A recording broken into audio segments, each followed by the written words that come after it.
And boom. All right, guys. Well, thanks for coming tonight. We're going to start doing these monthly seminars, like I said, just so everyone kind of gets to know each other as a network evolves.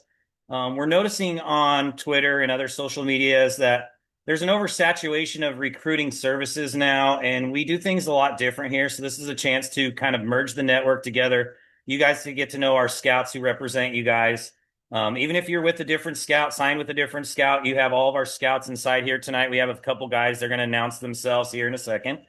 But the oversaturation of the market, we don't want to be labeled as a recruiting service. We're more of a mentorship, a guidance and advocacy group, and connecting parents with other parents going through the same thing, connecting players and student athletes, going through this adventure together. That is, the football world and recruiting. We want everyone to know that we're here as a support system to guide, educate, and mentor. And of course, our mass marketing strategies and brand building that we do. And some of our parents that are in this room tonight that are extra dedicated to this process is probably a big reason of why so many of our athletes are having such great success. Um, this last year in 2026 class, we had 83 total. I put 80 online, but actually recounting it was 80 kids that are continuing their career in college. Um, a good percentage of them are going to be playing Division I ball, but this 27 class and 28 class are already looking a lot stronger than past years for us. We did focus in the past mostly on academics more than athletic ability. And we do still kind of carry that same thing. So whether they're a D3 kid or a D1 kid, we're here for all levels to kind of spiral them up, as Bobby Acosta says, is how can we build a kid's brand up to take him from a D2 kid to a D1 kid because his brand is right and so that he can land at a spot and really develop in the right place. But ultimately, path to the field is becoming the new way of recruitment. You got to love the one you're with and you got to date the ones that want to date you. And we don't want to ever overgauge somebody. So we never put anybody in a box saying what they are or what they can't be. But our job is to tell them what they can become. And so our leader in player development is Adrian Valenzuela. He's been with me for a long time, a former neighbor of mine, a kid that I've seen grow up along the way. And now as a man raising his own kids, he's turned some kids into pretty amazing talent. So Adrian, go ahead and introduce yourself, and then we'll go down the line with our other scouts. Yeah, my name's Adrian Valenzuela. Please call me Coach V. That's what I go by. But otherwise, we do. I focus a lot on academics and keeping people busy, as you can see from my students and that I have in the team league chat, especially. They're all in trouble right now because they didn't turn in the book report yesterday. None of them, on time at least. But I focus on just trying to keep them busy, keep them out of trouble. They got to use up their free time as best as they can. And then life lessons is what we can all share. A couple of these top 20 guys, especially some of these guys tonight that we should love represent, man, have changed night and day, and it's heartwarming to be a part of that journey, and can't wait for more to come. All right, thank you, Adrian. And now we got Coach Ricky Runyon out of West Virginia here. Um, Happy to have everybody on here tonight. Like Coach Lance said, I'm out here in West Virginia on the East Coast. It's just it's just an honor to be able to do this. I've been a head coach at the high school, college level.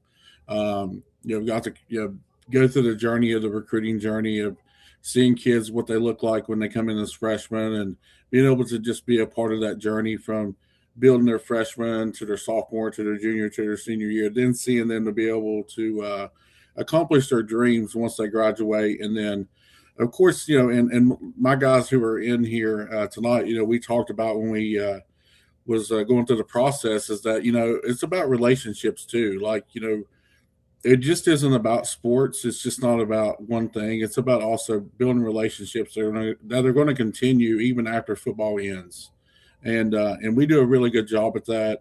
We want to make sure that your sons can reach out to us. And even if it's something that's bad or if it's something that they're celebrating, it's all important. So I've always, and like I said, I'm going to speak as a coach. I tell my kids, this isn't a 4-year investment. This is a 40-year investment. So the good thing about it is that we get to be in your kids' lives for the rest of their lives. So that's the beauty of it. I'm excited to be a part of this group. It's been really nice, and I can't wait to see what the next class will do, and the next class, and on and so on. So thank you guys for being here tonight. Cool, thank you. And we did have Bobby that was going to be here, but Bobby is actually with the superintendent trying to schmooze this for an upgraded job. So he wasn't going to be able to be here tonight. We also have West Hill, Adam Hill. I don't know if they're in here tonight. No, they're not in here tonight.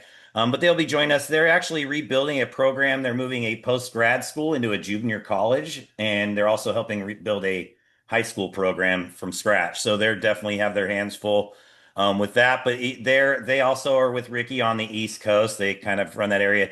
Bobby kind of covers the Texas and Southern area, but me and Adrian work around the whole nation, and as well as Ricky and the rest of the guys, they all can sign anybody around the nation. But the reason that you guys are all here is because you guys have enrolled with us, become part of our network, and get kind of that exclusive content as the ever-changing world of recruiting is happening.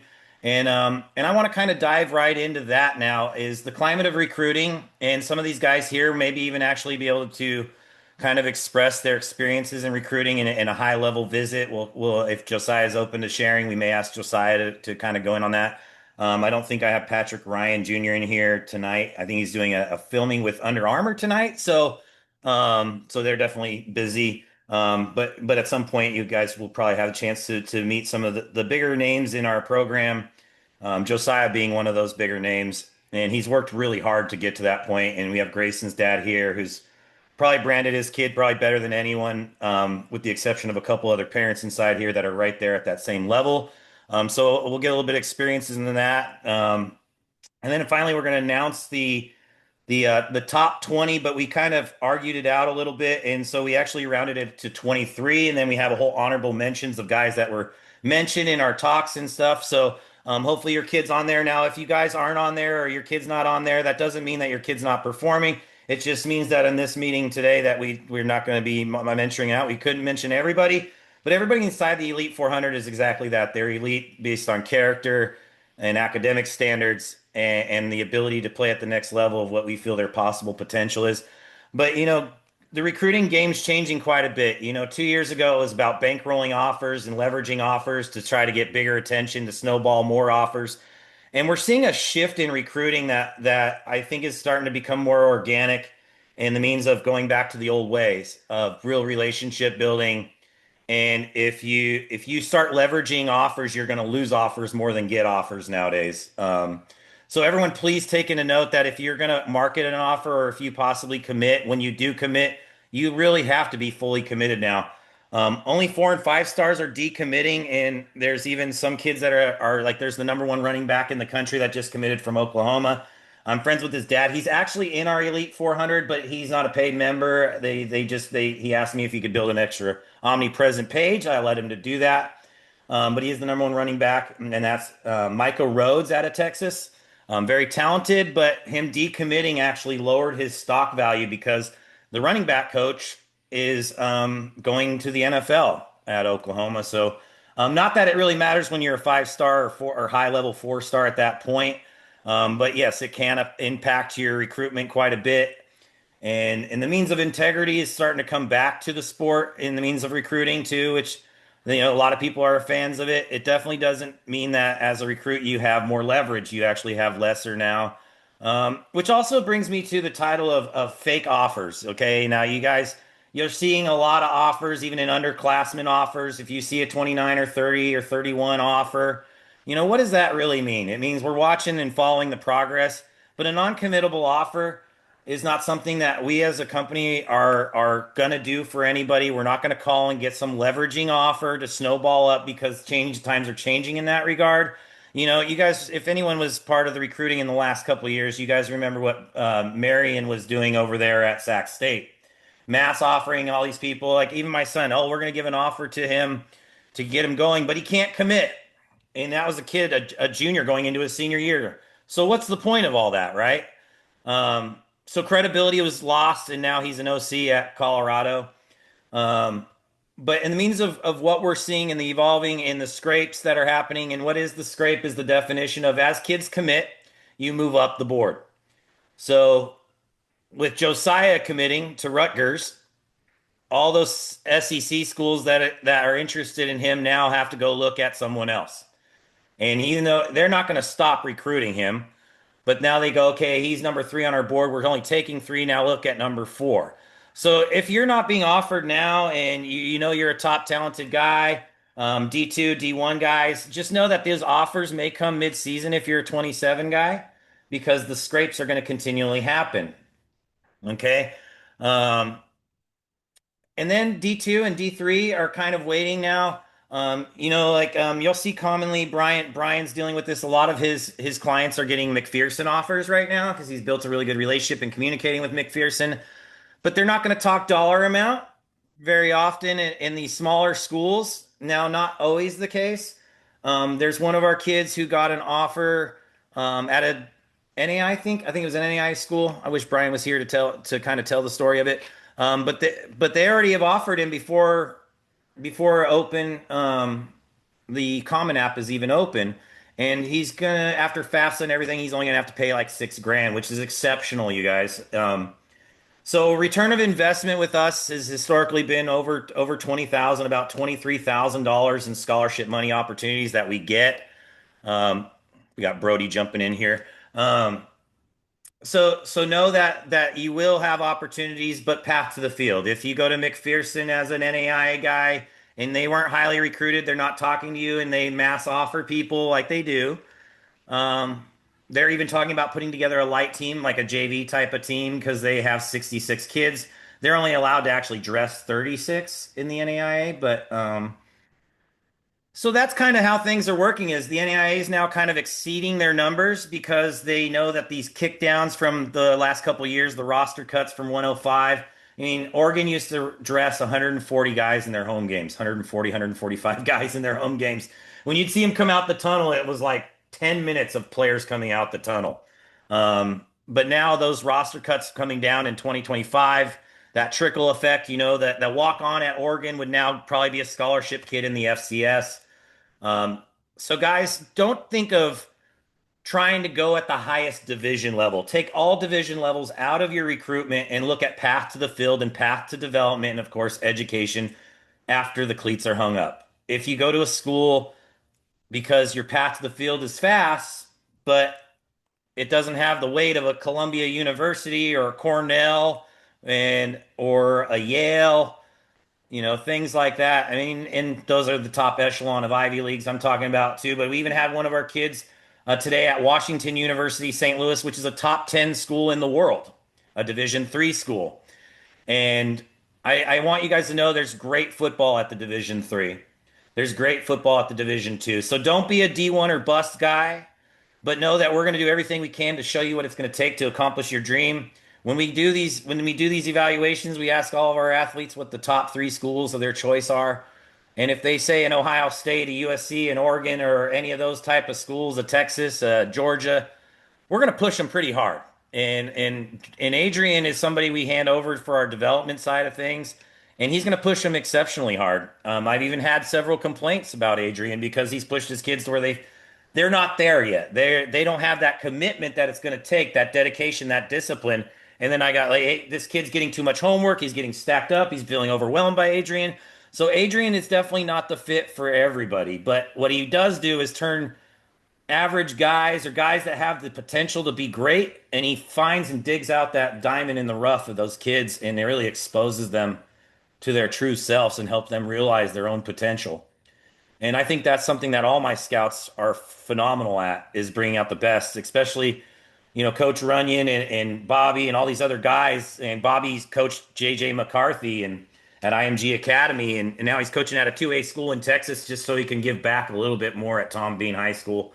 So going from the big time to the small time and trying to find a way to help every single kid at every level is what our scouts are all about. So know that this is your guys' recruitment, your kids' recruitment. So we're not going to be constantly calling and checking on a kid. That it's your guys' job to connect back to the student athletes. Uh, and Nicole Morris, thank you for pouring everything into my son. Yeah, I mean, Coach V is phenomenal. If you are like Nicole, um, Adrian is a stand-up Christian, amazing developer of talent. Runyon is another one too. And I seek a peek of Adrian because Adrian's been with me for years, and Runyon's been with me for 7 months now. Um, and progress is coming strong. We're getting some good poster children going in there in that area, in the West Virginia area specifically. But we are growing, but we never will go over 400 guys. Also, we are doing other sports now. Our IT guys in the middle of developing ways for or more profiles for other sports. So if you're a multi-sport athlete and you want to play ball at the next level, not just football, maybe you want to play baseball. We have a kid from Utah that is getting dual recruited now. We have Elijah Rucker, who's a baseball phenom out of the East Bay, out of Oakland Tech, and also a 4.52 quarterback, dual threat, high talented kid. So that's where we're there to help everybody out in all levels, all sports. But our niche is football. It's what I do. It's what I coach. It's what all of our coaches coach. Now, I do have a basketball guy. He's actually a basketball ref, and he couldn't be here tonight. That's Brian. He does football as well, but his specialty is more basketball. So yeah, reach out to any one of us. We can kind of help you guys get going. If you have any other kids that you want, just mass marketing strategies. We're doing this just the straight email campaigns for 3 months, $3.99 every 3 months with email campaigns running. If you don't want our mentorship, and you just want a coach's directory of a single sport, you can always add that to your package. I'm not here to sell you guys that. I just want you guys to be informed that this is not a sales call.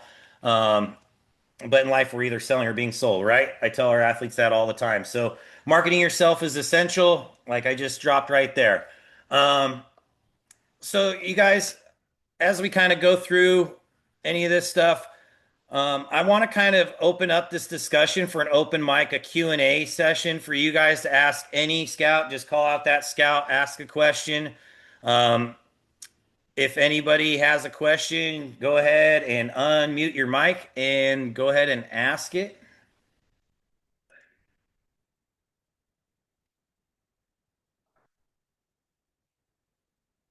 Nothing? Okay. Well, you guys have any I'll questions? yeah, I'll ask a question. I've been reading, it's Brian Rademacher in the Bay Area. Um, I've been reading about this new 5-year situation that just came down where yeah, I don't know much about it, but I see it being talked about a lot, and where the calendar starts as soon as you graduate and you have 5 years. What's that all about? The new sort of calendar of. Excellent question, Brian. So yes, the recruiting calendar now, if they were a guy like in the 26th class that went early, they can actually opt into the old rules, which means more transfer opportunities. They haven't fully distinguished how they're going to go about this yet. Now it is coming down. It will be officially done, I think, in August. It will be, or sometime in the next couple weeks, it will be officially signed, that rule of what Brian's talking about. So it's 5 years of play time, no matter what. Oh, we got Brian in here. Seville's coming in. So it's 5 years of eligibility. It starts when you turn 19 or if you graduate, whichever's first.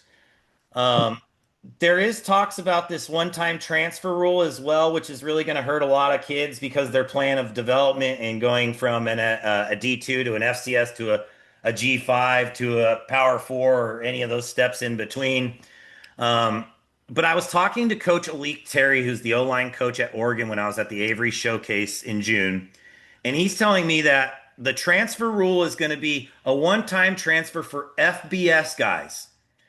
But if you're a D2 guy and you want to transfer, you're going to be allowed still two transfers. So that's the great news behind it all.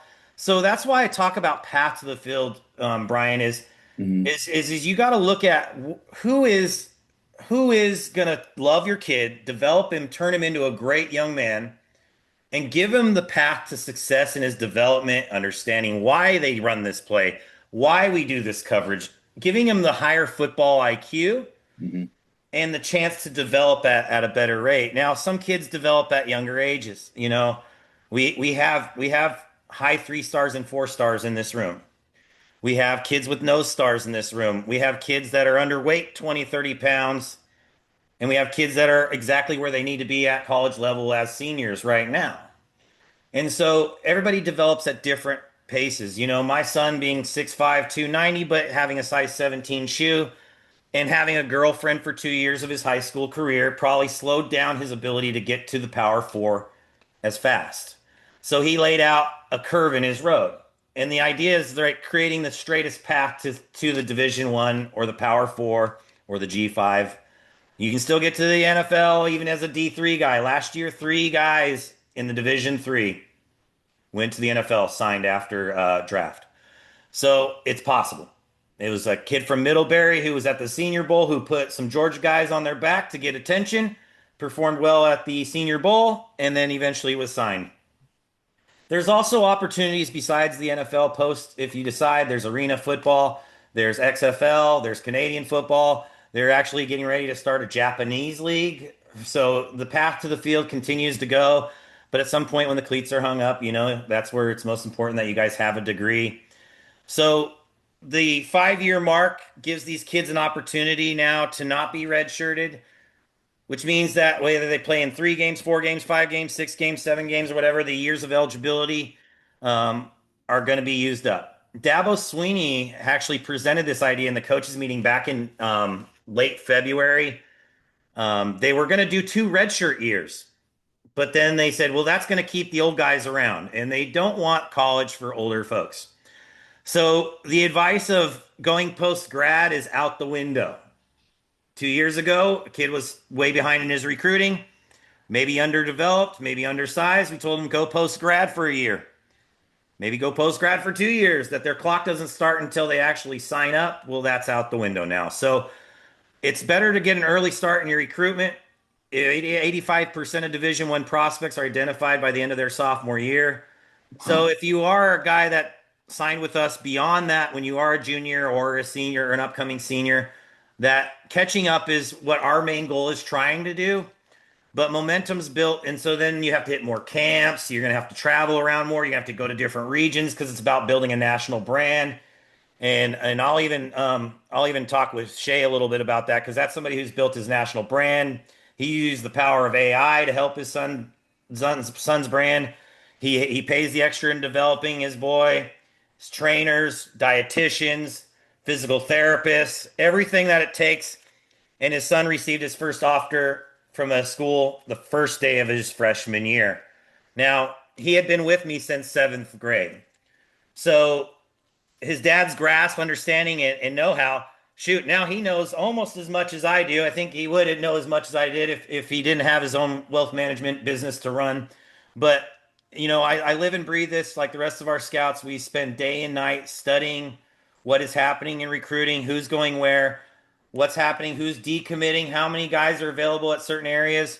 And then we can get on the phone and get the attention. Like Bobby has the attention of Syracuse. He used to coach there. So we knew that Reese Trago was going to be going to the Syracuse camp. So what did we do? We picked up the phone and we called him, and then they added him to Twitter, and now he's on their watch list. This is the type of connections that we have as scouts. We can pick up the phone. I can tell Coach Terry I got a dude. I don't have very many O linemen, D linemen. So if you guys know any O line, D linemen at your school, we're always on the hunt for them, right? Coaches are always look on the hunt for them. Well, at LRN, every time we get them, they have to take their socks off to count to do math. So we need high academic offensive linemen. That's what we're in need of. And we're also finding that coaches are coming to schools where more than 5 kids are recruitable. So a coach is not going to show up to look at one guy. But if there's 5 guys at that program, they will fly into Dallas and drive 3 hours, 4 hours out of Dallas to Podunk, Texas, and go recruit a kid. If they know there are more than one recruit there. So if you're like, man, we're getting momentum in our inbox, we're getting stuff in our Twitter, but we're not getting a lot of looks in there. It may be that path to move. It may be like we need to move schools to get that attention. Or you go, man, I got these great talent all around me, but they don't know how to do recruiting. Refer them to your scout. And even if we just run a simple email campaign and they're not part of our mentorship and they're not part of our Elite 400, that getting that momentum and letting coaches know that those kids are interested, providing transcripts showing that they can play college ball, will start getting more traffic to your school. So I coach at a school with several different scouts from several different companies, from Prep Red Zone, National Preps, independently myself, connections to 24/7 and Rivals. So we collectively and Rademacher Brian's actually can attest to it that in spring we've had over 40 schools come by from D3, NAIA, all the way up to D1. That type of exposure is what kids are moving and transfer for in high school. If you do not have at least one or two coaches coming to view you, local schools, even junior colleges, it might be a plan to try to move. Talk with your scout. Of course, don't jump without really calculating it out. And really, we want to make sure we're doing the right things for your son's recruitment. But everybody's recruitment is very different. There's not one guy in this room that's being recruited the same way.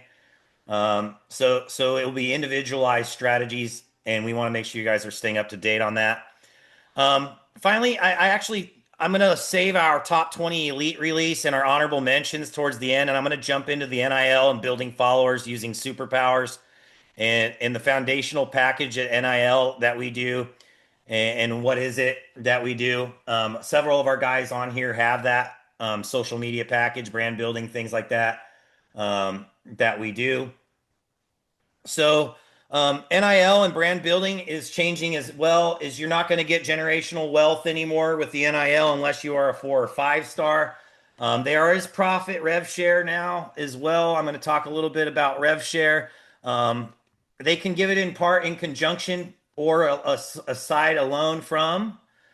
And there probably is going to be some antitrust lawsuits coming down the pike in regards to that as it's getting going this year. And why am I getting paid less than this guy? You're going to start hearing that whole thing in the next 2 years.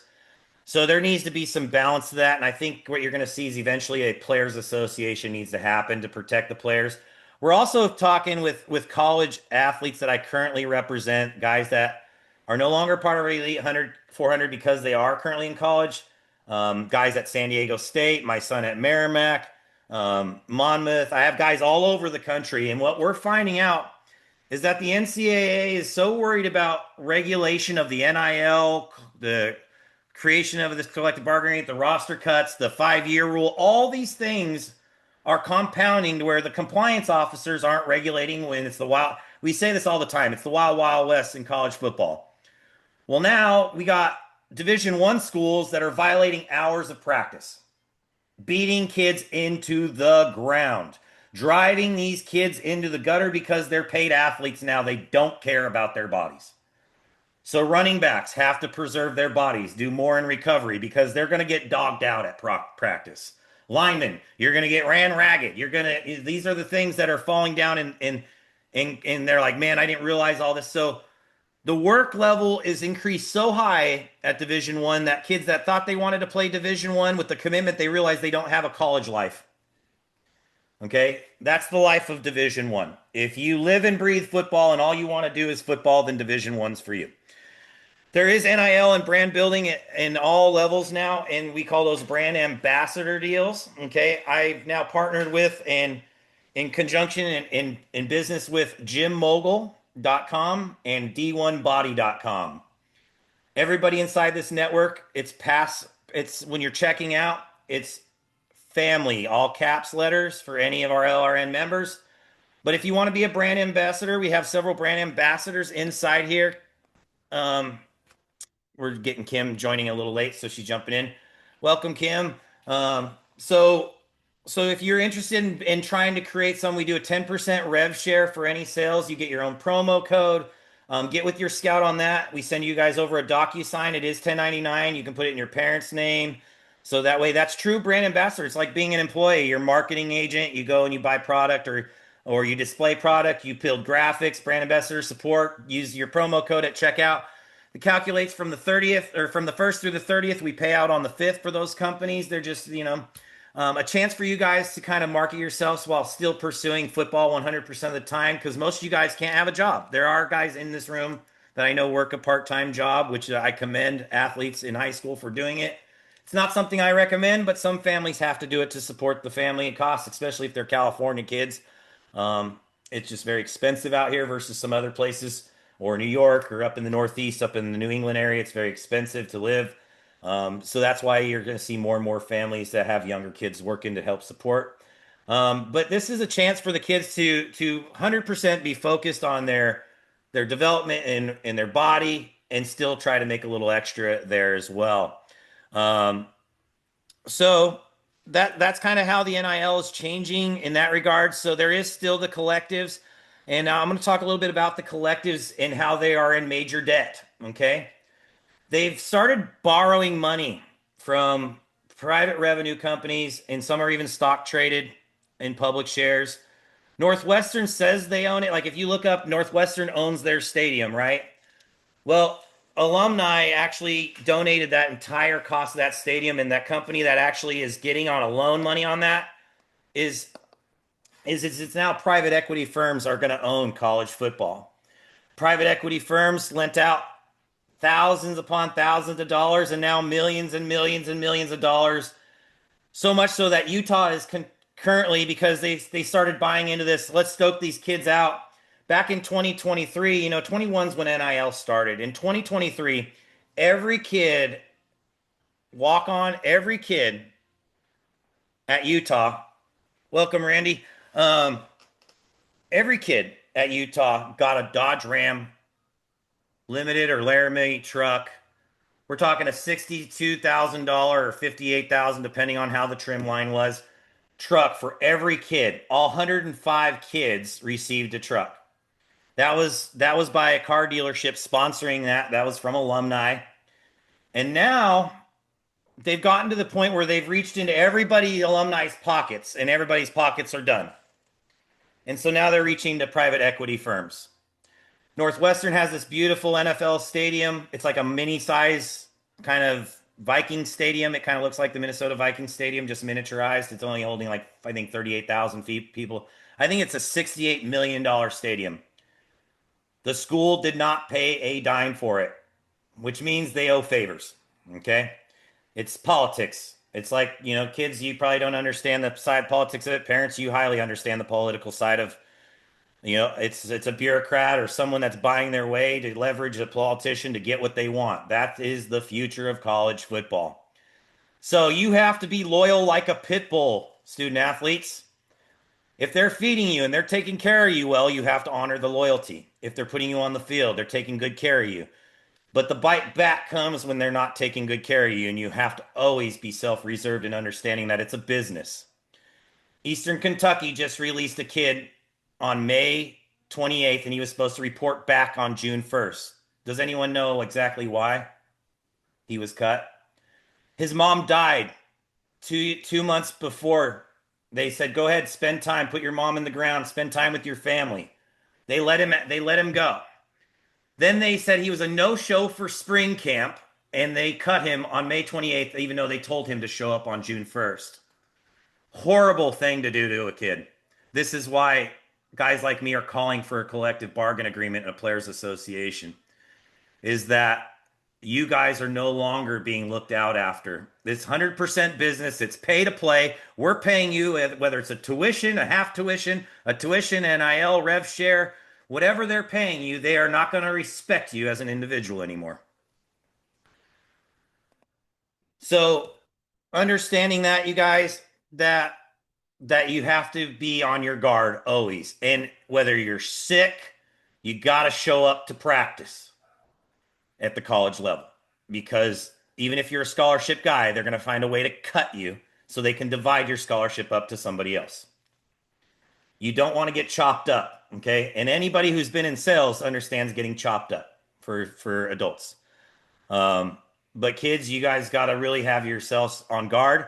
And also, here's another thing. Because it's such an individualized thing, until week 1 in college football, you are an individual fighting for a spot. You are not friends with your dorm mate that is an offensive line and you're an offensive line. He's coming out to tell you not to go to practice, to lift lighter weights. You can't hear the noise. You have to beat your own drum. All right? So that's a little bit about like the changing climate, the overworking that they're doing, the NCAA. I think that if you are a 2028 kid, you're maybe part of this whole Players Association collective bargain agreement. I think by 2030 it will be in full effect. I mean, it's if not, we're going to see schools going bankrupt and schools dropping sports programs left and right. So something's got to change in that regard. So The great thing is 27s, you don't have to deal with the roster cut down. You don't have to deal with what 26s are dealing with the change of rules from redshirt to 5 years. And maybe you committed as a 26 to go to an FCS school and you could have been at an FBS school and you chose to go the lower level to your path to the field. And now that changed because of the transfer rules. So, um, so you guys are all blessed in that regard. The 26s probably have it harder than any class in history from COVID years, the extra years. We got 25-year-olds with like my son literally repped against a 5-year guy who's turning 26. He's turning 26. And needless to say, Lance wasn't ready for his bull rush. He was working outside. He came right over the top of Lance. Lance got put on his back. First time I ever seen my son at 6'5", 290 pounds get put on his backside. But he openly admitted his body was in position. He played him right, and he got Lance. Um, so now the fun put stuff. I talked a little bit about brand ambassadors. Let me know, you guys. Let your scouts know if you guys are interested in that. The DocuSign for that. If you're somebody who has a following, this is something you guys can benefit. If you're trying to build your following, we're going to kind of go over that as well. You guys have heard me say superpowers for Twitter, superpowers for X, and then there's superpowers for Instagram. It's $20 a year for Instagram, $20 a year for X. It gives you a code. You can use it on 3 different things. And if you're a content creator, what you're going to do is as you're creating your content daily, you're going to farm followers and then you're going to unfollow them and follow them and follow and unfollow. And you're going to try to build your following up. This is ultimately your fan base. You can't have a name, image, likeness without fans, without followers. So in the means of social media, be a football content creator, you student athletes. You have to give coaches as much content. You are not spamming them. Even though Brandon Huffman complains about a guy constantly tagging him seeing that progress shows your commitment to the sport. And then when you show up, you show out like Xander Pagan did at the Under Armour on 4th of July. He's posting guys, he's posting his work. Huffman knew about him, Greg Biggins knew about him. And next thing you know, he's now listed as the top 3 guy on the Hawaiian Islands as a running back. So congratulations, Xander. You didn't even know that. That's what hard work does, man. And by the way, he played with the cleats that killed his feet because they were giving the kids the wrong cleats. Everyone had to be in the Under Armour drip, right? And Randy Lectora's boy, Keith Lectora Jr., he had a size too big at that camp and was stumbling over his toes, had mom sideways, not realizing it. So yeah, it's not always going to be the perfect situation. You got to make the best of it. His UC report numbers still went up in several things. He didn't get a faster 40. Xander didn't increase his faster 40 time. You can always scratch those things. But here's the thing. Greg Biggins wrote an article on Xander. So if he scratched it, it's still out there that he ran that time because it was mentioned in the article on Rivals. So Xander's on the right path. He's going to be a junior next year. He probably this time next year, we're going to be talking about his star ranking. And we're going to talk next month a little bit about star ranking, how to get stars, how to leverage your ranking, how to let coaches know your offers without blasting it all over to leverage it in that way, how to make sure the right people know. And then we'll also are going to talk about camp strategies for in-game. And we're also going to talk about in-game highlight creation for mid-seasons and mid-season plans to get you guys noticed as you 27s are getting ready to commit. Maybe you don't even have schools talking to you at that point. We're going to get with you guys on a separate. If you guys are 27s, we're going to get to you guys in a room separately. Me, Coach Adrian, and the rest of the scouts will get in with you guys individually. How can we change this and what is the deficit of why coaches aren't looking? We're going to look at that individually. So that's next month, guys, as we go into the season. But now I'm going to do the fun stuff. I'm going to pull open. I have a whole list of things now. Now, my scouts may have some additional guys to add on to this, but I'm going to talk a little bit about some of these guys and a little bit about their work and their progress and what's going on with them so that everyone can kind of relate to what they're going through in their process. And if you are not on this list, that doesn't mean that you weren't honorable. That doesn't mean that you weren't meant to be mentioned. It's just kind of how it worked out this time. We can't take all 400 guys and give honorable mentions at every meeting. But that means just keep working to get our attention. And maybe you aren't posting enough on Twitter to where we can see your progress. So if you're a guy that's posted only once or twice a week and you're not on this list, then that might be why. Okay. Coach, I want you to repeat that real quick. Posting every day to 5 days a week, even if Yeah, it's it used to be where we tell a guy post once every 3 to 4 days and just whether it's a workout in the field or whatever. But now it's like in the morning, positive affirmations, quotes of the day, mm, meal prep. We like Henderson did that amazing this last week. Mom, cook it up, man. That mom needs to be in everyone's house. Okay, she always got it going on. Shannon does. Um, and he's the iconic of how to do it. I can tell you right now because I've seen it. Isaac is the hardest working kid in our network, and he proves it every day on Twitter. Okay. Um, and then he's not part of this honorable mention now, but I'm going to go down my honorable mentions list that I have, and then I'm going to give the scouts an opportunity to shout out anybody they want. Now, I may actually cover your guys' kids too because I follow all of our kids. Um, we have We have Joey Bird. That's our first one. Joey made his first impressions in the spring at the Polynesian Combine when he made a last minute registration with his buddy Trayvon. Had a major impact on the coaches as a standout, a kid they are looking at in the future to grow. Um, and that's where they say it grow, like they want to see him bigger and of course a little faster. It's always going to be bigger, faster, stronger guys. But the feedback I got from the combine is they really love this kid. He's a free safety. Um, and then Tristan Robinson coming off of an injury, a high touted prospect just right off the bat. He's at a program with Joey as well and Trayvon. Trayvon's his twin brother. These Robinson brothers are top notch athletes, phenomenal physique, bodies, and builds. He has very little social media presence, so he's still working on that. Barrett Chaput is actually another kid I want, and he's actually one of our SV kids here at St. Vincent de Paul College Prep. He's going to get his ego stroked right here. He's got a body like a Greek god and probably a body percentage fat of probably 5 or 6%. He's worked really hard on his body. He's still working on his speed. He's an in-betweener. For us, he's going to be a star high ball kind of receiver for us. We know he can catch the 50-50 ball. We have a great quarterback that will be able to deliver that to him.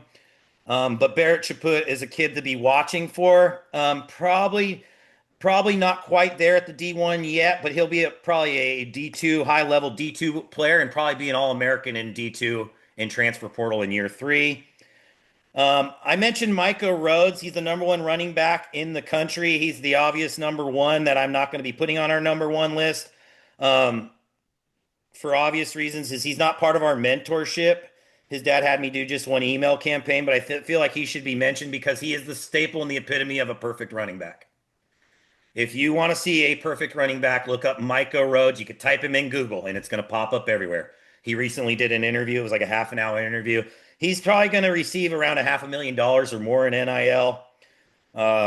Very good, talented family. He has an entourage and a brand just like some of our other kids that are in this list. Um, Another kid that's worked really hard is Keston Green, kind of silently going through his thing. He's worked really hard. We want to see more social media posting from him and more workouts from him.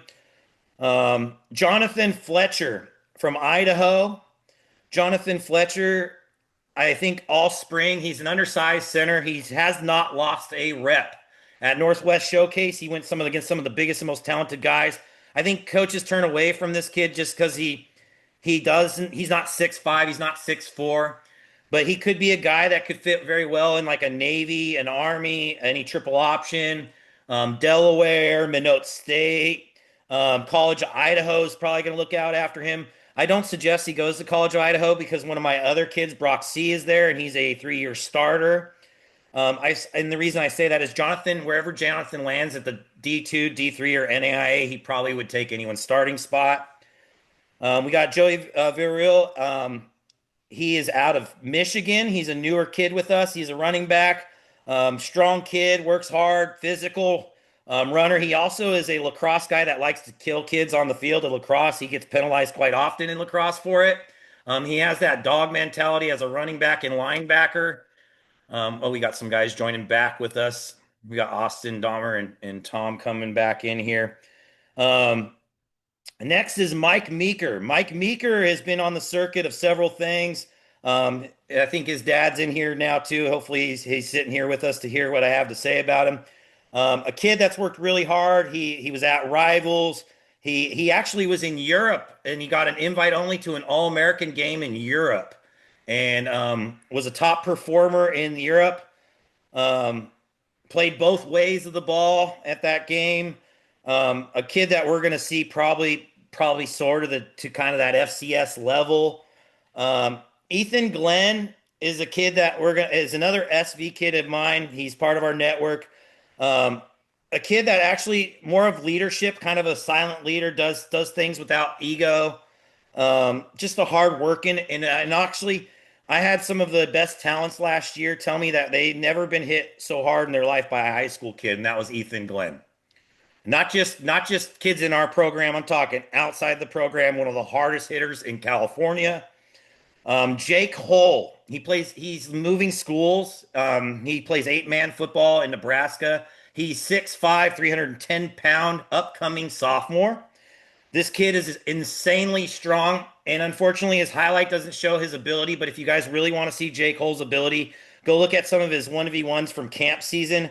The reason why you're not going to be impressed by his highlight is because kids run from him. They are scared of him.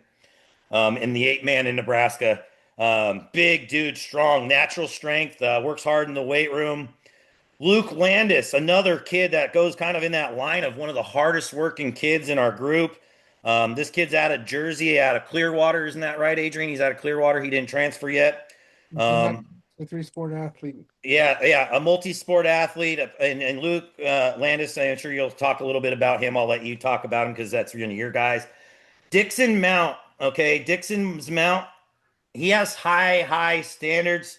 Um, and his mom has higher standards. His mom was an executive at Huddle, understands the game. If you guys, moms, get in touch with Kayla. If you want her number, I'll ask. Kayla Mount knows the game probably better than most any moms. Maybe some foot. She's up there with some of like the coaches' moms. You know, she knows ins and outs of the game. I asked her advice about Huddle stuff. That's how smart that woman is. But Dixon is a great route runner. Insanely good hands. We're just looking for him to get faster. I've had a chance to see him at the Avery Showcase. He turned heads there. Whenever you guys travel out of your region to go to a major showcase and you show up and show out, you're going to be known. And that's what it's all about. Like working different regions of the country as you build up value for you underclassmen. Like Grayson Gordon, he kind of hits all around the country, but he hasn't hit the West Coast. Next year, he's going to be killing the West Coast to bring his stock value to the top. Oliver Smith just had his visit at Washington University, St. Louis, a top academic school in the world. He's also part of the Cam Newton 7-on-7 U14 team. Extremely talented, hardworking kid. We're expecting really big things out of him. Willie Pedersen is a gunslinger pocket quarterback. Honorable mention, very accurate, pinpoint accuracy. The only thing keeping this kid back from G5 offers is his weight. He's kind of that bot. And if you look at all of his older brothers, they're all like giant, big shoulders, big body. So Willie will probably be a D1 after he transfer portals year 2 and 3. Currently holding offers. I think he's holding like 4 or 5 offers, lower level offers. That's kind of my honorable mentions list. I'm sorry if I didn't put you on there. That doesn't mean that I don't think that you're working. But now I'm going to pass this on to Adrian, and then after that, we'll go Ricky for any honorable mentions if I didn't cover them. Go ahead, Adrian. Definitely, they only missed one, coach, and thank you for having a great list there. The only one I can see that you missed was Justin Oliver or Mr. Tolliver. He's in the room right there with the white shirt. He hasn't stopped working, hasn't stopped communicating with me about next steps. He's only the one that's been doing all the phases of my workouts plus going to practice. So I can say I'm really proud of you because you're the only one doing it actively and fully. And I can't wait to we get some film out there. Now that you understand that we got to post stuff, even if it's the smallest things, breakfast, lunch, dinner, whatever it is, any snack, just being kind of a goofball or whatever it may be. But we got to post content, and it will come. You will reap your rewards. And that's all I got.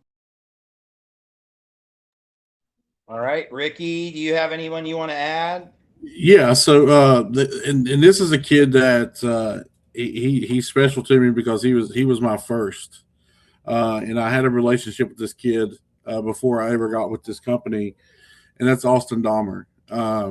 Austin Dahmer is a kid who, he started his recruitment back up this year. He's a 25 class of 25 kid.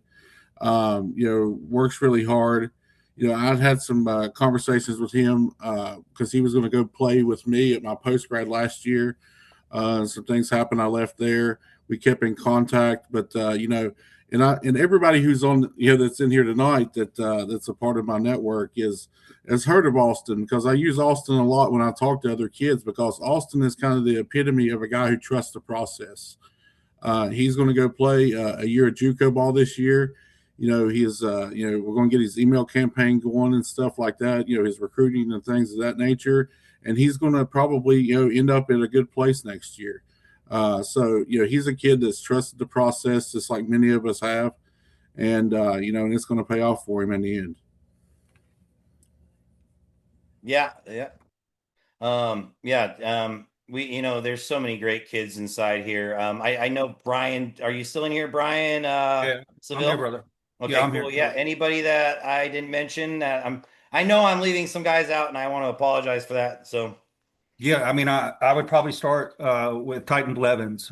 He's a kid from Tennessee, um, really salt of the earth, great kid, great dad. Got his first D2 offer the other day. Doesn't look like he's gonna have to pay very much to go to college, so super happy for him and what he's going to do his senior year. Another kid from Tennessee, so I guess that's the area that likes me, but is Keon Cooper, and Keon, he's a big boy. I mean, he's an inside linebacker, running back. He's actually dropped about 15 pounds, probably since we started working with him. And I've seen it with his body, his transformation. I think he's going to have a great senior year. Well, a couple more. Another kid is Rocco Haas. He's at Cardinal Mooney High School in Youngstown, Ohio. Been working with Rocco for a while. Just a really great kid, and their school has Flex Fridays, so I could see his transformation and all that stuff as the years have gone by. And then Lance, last but not least, is I think my stable of 2030s. I got a bunch of kids that I think when we're having this conversation 2 years from now, are going to be on your top 20 list, and I'm looking forward to that. yeah, he's done an amazing job in the last couple months of signing some super talented 2030s. Like ones I'm like, dude, like these are gonna those does make our job easy because they're so naturally gifted if they buy into the process. Um, Hey, Lance, one more thing. I'm going to take my gratuitous plug right now. If any of you guys know of any basketball players that are looking to get to the next level, I'm your guy. I'm a basketball ref. I just got back from refing 2 games. I did 16 AAU games this past weekend. It's shedding the pounds and making me less fat. So and I love working with the kids. So to the extent you guys got any ball players that need help, have them reach out to me. yeah, so he's going to be heading up our whole basketball department as we go on. Um, we already are starting to represent. We have women's volleyball players. I've done like 7 volleyball players. We've also done baseball, basketball now. Um, we can do any sport being NCAA compliant, guys, from water polo, men's and women's, to bowling. I mean, everything, track, cross country, um, everything. We can do any sport. If it's an NCAA sport, we can actually do it and get you guys in touch with those coaches. And we can work on a more individual basis for those proposals if you guys need that. Um, now's the fun part, right? So I told you guys we had a top 20 list, but I think there was some like dispute and argument of who was going to be rounding up. So it turned into the top 23 list, even though we only made our graphic to the top 20 that made the cut. I'm going to screen share now with you guys, and I'm going to show you guys 30 seconds of video, and you guys can kind of see kind of what they did last year, or I may show you guys like some of them are maybe even the guy that's never played high school ball that's on this list. I might go to his Twitter or Instagram to show you that. So let's go ahead and open up my screen share here. This is the fun part of what we're going to do. We're first going to start talking about Elijah Rucker. Okay, Elijah Rucker is a dual sport. He's baseball, shortstop, and pitcher, a top talent, a D1 baseball player. And in my opinion, if he played at a more prolific school, he plays at a school that's really hard on the East Bay, Oakland Tech, the same school Marshawn Lynch went to. But look at these numbers. He's 6'3". He's actually, I think he just came in at 6'4". He needs to update that. In 195 pounds, his playing weight, he probably is going to be at 200. He's actually putting weight on right now. Recently ran a 4.52 on the laser. He scratched his shuttle. It's not really his forte because he's so big and long. 81-inch wingspan, so extremely long, extremely big dude. Good strength, broad jumps decent, good GPA, and um, and like I said, you can see if you watch this team struggles. He is the team. Okay, very good. This is in the East Bay, you guys. This is where security and law enforcement surrounds the field. Okay, that's the type of school it is. Um, Great kid, exceptional character, and definitely, you guys will see him. Quarterbacks have a longer path, honestly. If you guys pay attention to guys in the NFL like Cam Ward and Aaron Rodgers had to go JUCO before he ever went to Cal. Josh Allen. I see this type of future for this type of kid. Now he may end up getting some Major League Baseball contract, and I'd be completely wrong. But I sure love that he play the way he plays the game. Makes crazy stuff. He can play defense as well, as you see right there. So that's number 23, Elijah Rucker. Next is one of our new signs and our standout quarterback, another quarterback out of Coos Bay, Oregon. He plays in the 4A. He's kind of your average size, quick, pinpoint accuracy, swag like you wouldn't believe. Okay. Brody knows him well because Brody threw him the ball at Northwest Showcase. He was the kid wearing the Pit Vipers. That was the coolest guy there. Okay. A standout, a top talented kid. Excellent. Undefeated kid. He's an undefeated kid at JV. Has yet to play any varsity snaps. He's an upcoming junior.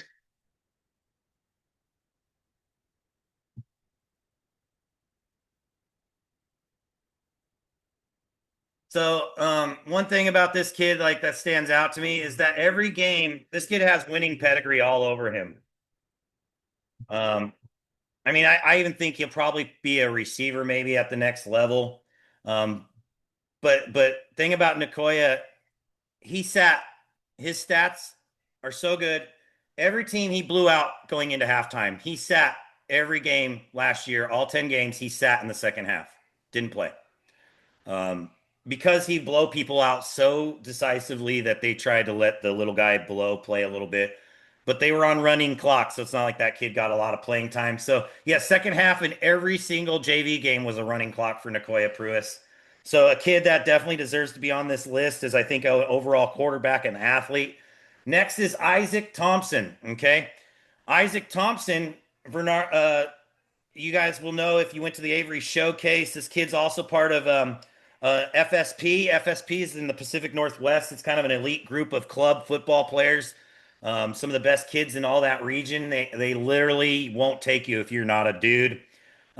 This kid's exceptional. One of the great matchups with Avery Showcase was Isaac Thompson going against Keith Lectora, Randy's son. They were both dead tired and they were whooping each other's butt rep after rep. One would win and then the other one would win. Back and forth they'd go as these guys go. This kid played quarterback for half the year at JV. Then they brought him up to play wide receiver. 4.92. Boy, this kid sure looks explosive for a 4.92. I think you're going to see him get a lot faster. He's young. He's talented. He has a 3.9 shuttle, insane quickness, twitch, and probably our fastest shuttle in our network, with the exception of maybe I think Josiah's right there. Colin had some exceptional times, but this kid can play anywhere on the field. We have him actually listed as an overall athlete, not quarterback, not wide receiver. A guy who probably would play in college. He'll be a returner for sure. This is on varsity. He just runs past everybody, makes people look silly, and scores touchdowns like you wouldn't believe. Quite fun to watch this kid's highlights, be watching for him. I don't think he's in this room right now. He's probably out training right now with FSP. So really fun player to watch. This entire highlight could be, every play could be a first play highlight. Here's him at quarterback, unbalanced throw.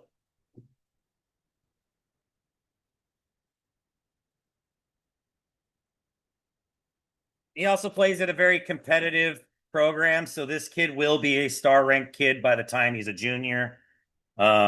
He's number 21, Isaac Thompson. Believe it or not, we have another Isaac coming in at number 20. This is our hardest working kid, Isaac Henderson. Okay. And I'm going to show you guys a little bit of his highlight. Now, he wants to play defensive line. Everyone on the West Coast feels he's a D1 offensive line. He wants to play defensive line. Just strong as an ox, hard worker, physical, violent. Loves contact. He doesn't like to rake in wrong arm. He wants to grab you and throw you. I'm going to show you guys a little bit of his highlights, but I really want everyone to just look real quick at his Twitter page, because this is how you run a Twitter page. His mom is his manager. She's exceptional. Another great resource, moms, if you guys want a person to really go through it and really understand what it takes to be exceptional. This mom knows what it takes. This meal prepping like that's what it takes, especially O-line, D-line. This is what it takes. Constant workouts. He works with 99 problems. He'll work D-line with one guy, and then the next day he's working O-line. He works constantly. He got tree trunk legs. This kid is exceptionally large, okay? Big, strong dude. Now, he probably will go, if he continues to choose, he'll probably go at a lower level playing D-line, because his quickness isn't there. He's going to be a gap filler, a run stuffer. But I love him at nose because you can run a 3-stack all day long, 30 series defense, especially if we put somebody like Josiah on the outside with that speed. Boy, if I could take this list of honorable mentions in my list, I could build a perfect football team. But I am still lacking highly talented offensive linemen and defensive linemen. This kid at Carmel Catholic is amazing. Definitely, guys, watch out for him. With his commitment, the effort, you're going to see that 5 years from now, I'd see this kid as possibly a draft candidate. A kid that is not ranked, a kid that is not starred, a kid that is slept on, a kid that's playing from behind in his recruitment. He signed with us, I guess, not even a year ago. If he would have been with me 2 years ago, this kid would probably have a 4-star ranking. I really hope that he decides to go to offensive line, because if you guys saw his offensive line in camp in person, there's not anybody that can get around him. Interior guard, I think he's going to get recruited at D-line, and whoever he lands, they're going to move him to offensive line. Next, Matthew Hergott. Okay, it's hard to follow. Or no, excuse me. I have it wrong. I have it wrong. I messed that up. Apologize. Matthew Hergott's 18. Number 19 is someone who made an impact and pushed himself to the top of this list unexpectedly. With his performance, he almost was the MVP of the running backs at the Under Armour Next Camp in Hawaii on Maui on July 4th. 4.5 speed at Kamehameha School. The problem with the Hawaiian kids in Maui in particular is they play the same 4 teams, the same kids that they played on that island since they were in Pop Warner. Xander has taken these kids and beat the heck out of them. He's demoralized them. He's a 1,000-yard rusher, a 2028 kid. You'll see that. This is Polynesian boys, guys. So all those linemen are big and strong, and there is good line. So he got a good block on that. And when you give this kid a chance to get to the second level, he's gone. I think you're going to see him get faster. One thing that stood out to me when I was at the Under Armour camp in Maui was his ability to sell one way and go another. His body splits. He's not stiff. He's explosive. And yes, coaches love him, as you see Coach doing the dance down the sideline there. Great kid, can play anywhere on the field as an athlete. Here's as a returner. A kid that I'm hoping will make that jump off the island and come play at St. Vincent. If not this year, then next year. I don't think he's going to come this year, but maybe I'll get him on rental for next year. And he'd be playing with some amazing talent that's coming into that 28 class at SV. There's several kids at SV that are in this room. Luke Rademacher is one of those, a kid that's newer to our network, so we haven't really had a full chance to see his ceiling yet. I coached him for the last 2 years. He's a 2-year player. But him being part of it, the guys in that 28 class are going to be really good. So that's number 19, Xander Pagan. Exceptional player. Didn't lose a rep, I don't think. He had a couple drops, but didn't lose a rep on his 1v1s at the camp. And he was playing with two small cleats also that they gave him. Next is Matthew Hergott. Matthew Hergott is a J. Sarah transfer to Modern Day to Faith Lutheran. His mom they lived out in Vegas, moved back because family member wasn't well. Modern Day, if you guys know Jay Sarah or Modern Day in the Trinity League, this is a top program in the country. Now, this kid is not in California and he's not in Vegas. He moved. Now, his parents will tell you he wasn't recruited, but I can tell you they probably were because Shamadade Madonna is a heck of a program, and he is their starting center when he walked on campus. This kid has D1 strength, insane. Now, if you guys, things being lagged out or something, but this kid is special talent, works really hard in the weight room. I'm always razzing him and his dad to stop working out on the rack and get to the jump ropes. I want to see his fast feet. Well, he did perform with fast feet down here, as you see. He's an Ivy League type of kid, smart kid. Yeah, NFL strength already, you guys. Has been snapping. Was a top ranked kid in the middle school in the country. Just exceptional athlete, great character, hardworking kid. Dad's like his trainer. Great feet. Hasn't done a lot of camps, so we're expecting his camps next year to be exceptional, as he really kind of got his feet wet of one-on-ones and all that. But this is where he really shines, is his ability to work in the weight room. That's number 18, Matthew Hergott, a center. Can play guard, of course, but he's a center specialist.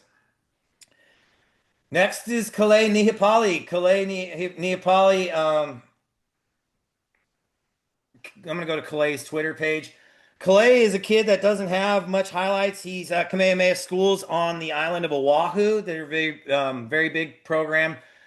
And he's 6'2", 225, and he's the smallest defensive lineman in his school. These are guys he faces 4 stars and 5 stars as a freshman and 8th grader.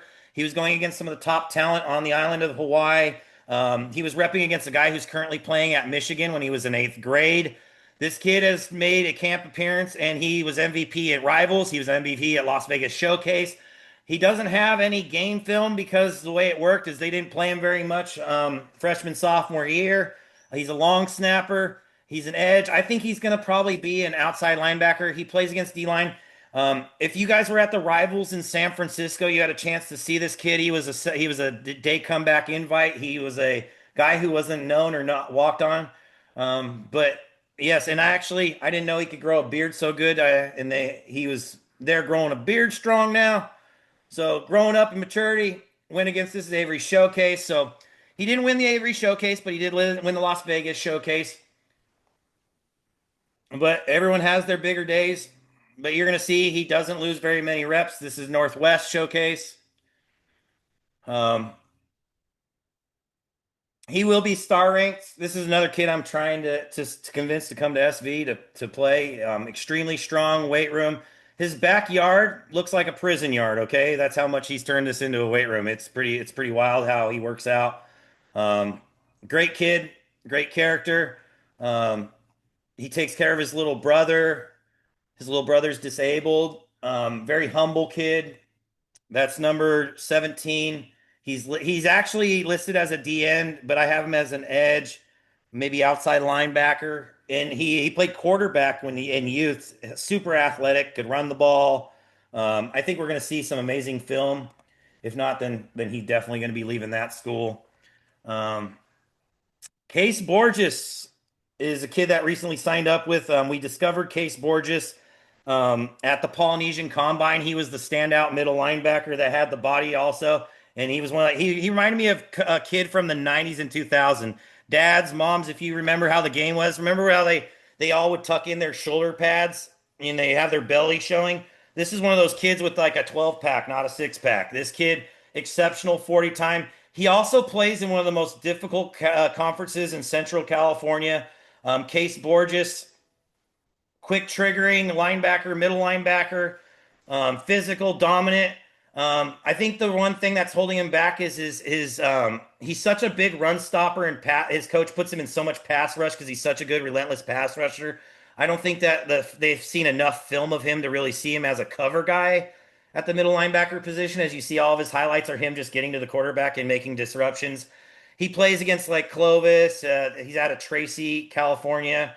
Um, Very physical brand in this league. This is very big uh, teams that they play against out here in California. Um, that's Case Borges, okay, middle linebacker. Next is Brody Berman. Brody Berman is a kid that puts in the work. He made this list based off of his lack of I don't know, Brody, you got to tell me, is it because you've been knocked in the head so much that you don't care about getting knocked around anymore? But this kid would go against anybody at the showcase, at any mega camp. A total fearless kid, a guy who works really hard. He's 6'3". He's got some improvement in his speed, but he's young. This kid will be star ranked. He's playing in a competitive league in San Diego. He plays against guys like Honor Falave, the 5-star recruit, the fastest kid in the country. This is the highest touted prospect. He plays free safety. He's already committed to USC. Brody Berman um, is kind of rounding off the kids that we expect to get offers at the D1 level. Everybody above this list from here on out have been offered either one or more offers at the Division 1 level. Brody Berman, if we see his speed go under 5, we're going to see him as a top touted California tight end. I anticipate that to happen in the next 6 months. By the time he's going to winter camps, he's going to be vying for attention. Already he's got the attention of Greg Biggins, who runs the Southern California district. I'm good friends with Greg Biggins, and he raves about this kid. He's excited to see what this kid can do. Um, so yeah, this is Brody Berman out of San Marcos, California. Been all around the country. He's going to be ranked. Another kid who hits the circuit hard, who's building his brand really good, building his following up as time goes on. This was a new page, by the way. He had to create a new page. He got hacked by. Stay away from those podcasts. Those people that want to vote you for podcasts. That's how you get hacked. Okay. That's tight end Brody Berman, class of 2029. Next, Ahmad King. Ahmad King was a modern day standout running back who had to share the load with 4 other running backs, which is why he's no longer at modern day. Recruited, told he'd be the premier player at modern day as a freshman. He ended up playing down at the freshman when they moved Raul Laura as the head coach, and the coach that recruited him moved on to Cardinal Newman for a year.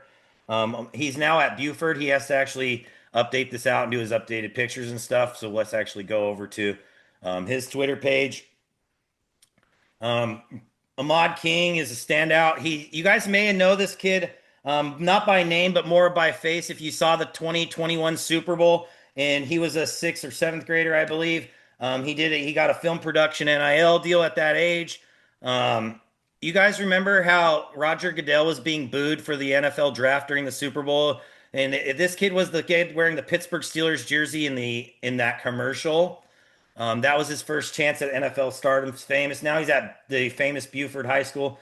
This school is the nicest stadium in the country. I think he's going to be like a dual threat. I think they're going to still be bringing in another running back, but he's going to get probably a good carry amount of probably 12 to 15 carries. Great kid. He's part of our NIL brand production.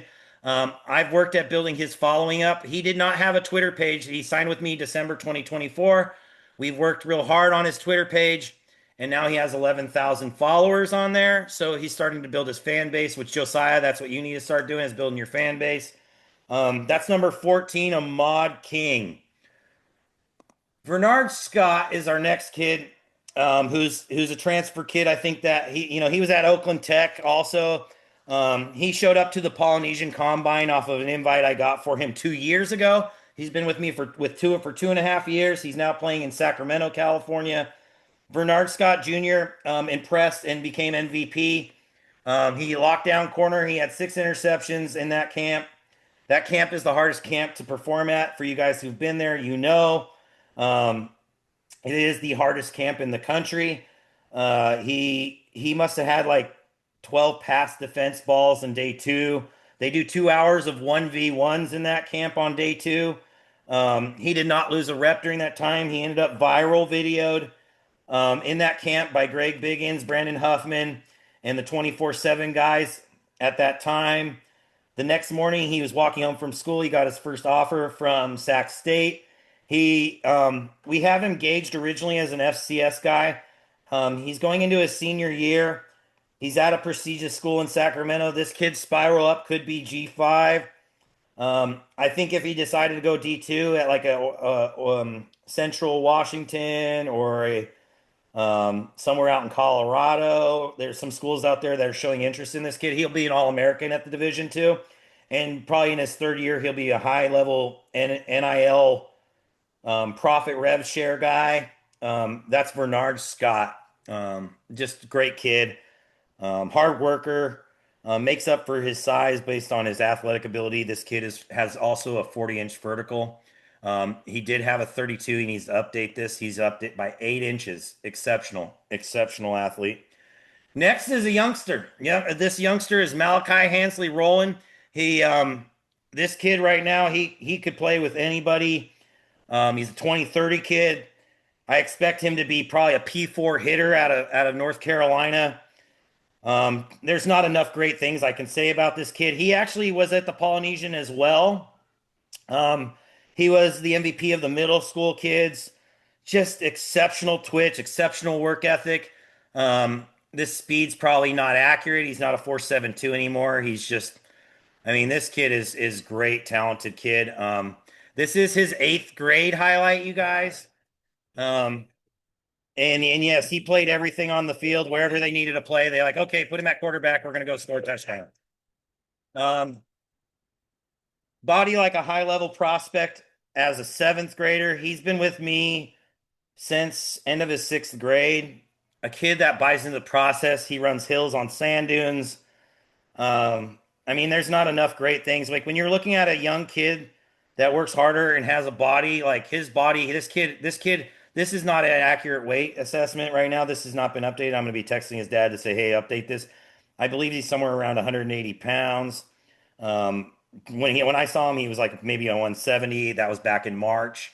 You're going to see big things, and I think at some point you're going to see him playing on Sundays. He may be a 4 or 5 star recruit when it's all said and done. Next is Antonio Lalama. I met Antonio back when he was a 7th grader.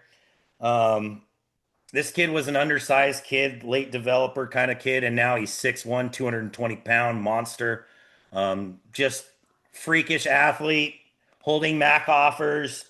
Um, yeah, everybody from Mahmad down now is holding offers currently in the Division One, whether it's FCS or above. Antonio Lalama has every MAC school, and he's in the top 5. He's holding currently 2 D1 offers in the MAC, but I suspect that I mean, this kid could get an offer at Michigan, Michigan State. He's a Michigan kid. He's definitely he's on the Rising Stars 7-on-7 team, which is their dominant team in Michigan. Exceptional character kid. Dad's in wealth management, knows how to run business. This kid is a businessman. He understands the game. He understands the business side of it. A definite kid. If you guys want to make a connection with this kid, this is a guy that you guys can kind of work through the network together. That's Antonio Lalama. Good GPA, physical, hard hitting kid. Joey Algenet is a running back that's also at the same school as him. Um, Football IQ is top notch.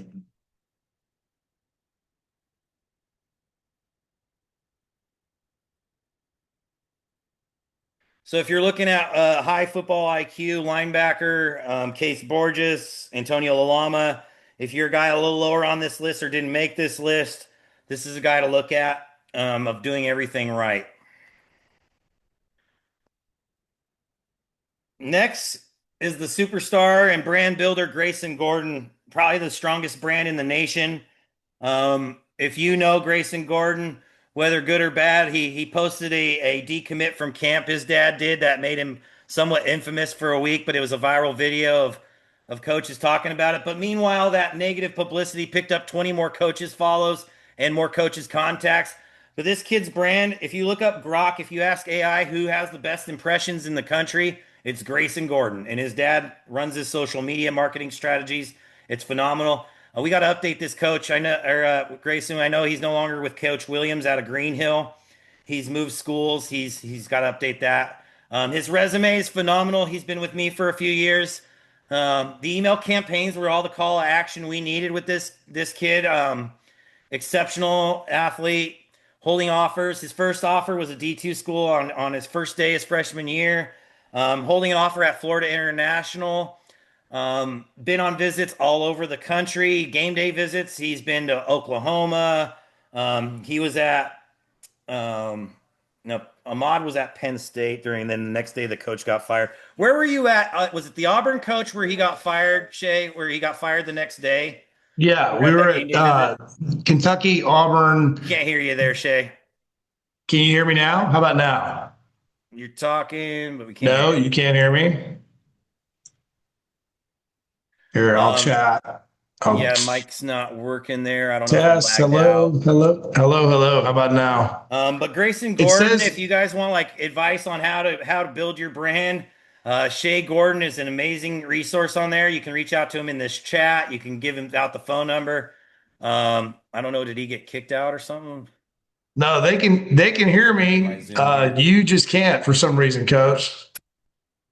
And you can't hear me telling you that. Oh, there he is.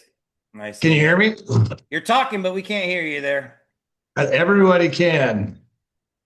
You can't. Oh, my thing's muted. My apologies. Okay, my bad, guys. You want to try now? Yeah, we're good. I was turning it off because I didn't want you guys getting any of the feedback from the huddle videos. Yeah, we were at Grayson got invited to the Auburn Kentucky game. That was it was his birthday, November 1st last year. He turned 15, and that was a loss. Kentucky beat Auburn 6-3. Auburn didn't even score a touchdown, and so the fans booed him out of the stadium. They said fire Hugh, and then sure enough, Sunday Hugh Freeze got fired. So that was a crazy experience. But yeah, I mean, Shay, you kind of want to kind of break down kind of your experience since you've probably been with me. Well, you've been with me as long as probably 3 or 4 guys on this list. And we have a great working relationship. I consider them like family. Like all my guys and you guys here, I care for all you guys. I can openly say I love all these athletes. It's my passion. And Shay, like we come together with ideas all the time with because he's really good and savvy with branding and understanding sales and marketing. And I mean this kid's been camps at Ohio State, Texas Christian. Go to his Twitter. Go to his Twitter, Coach Lance. Yeah, his Twitter's exceptional. Let me go down here. His resume is probably one of the best in the country. He'll be a high-ranked kid. He's number 3 tight end in Texas in the 29 class, top 150 in Texas overall. Just absolute exceptional. Everywhere he goes, he's getting articles written about him. Everybody loves him.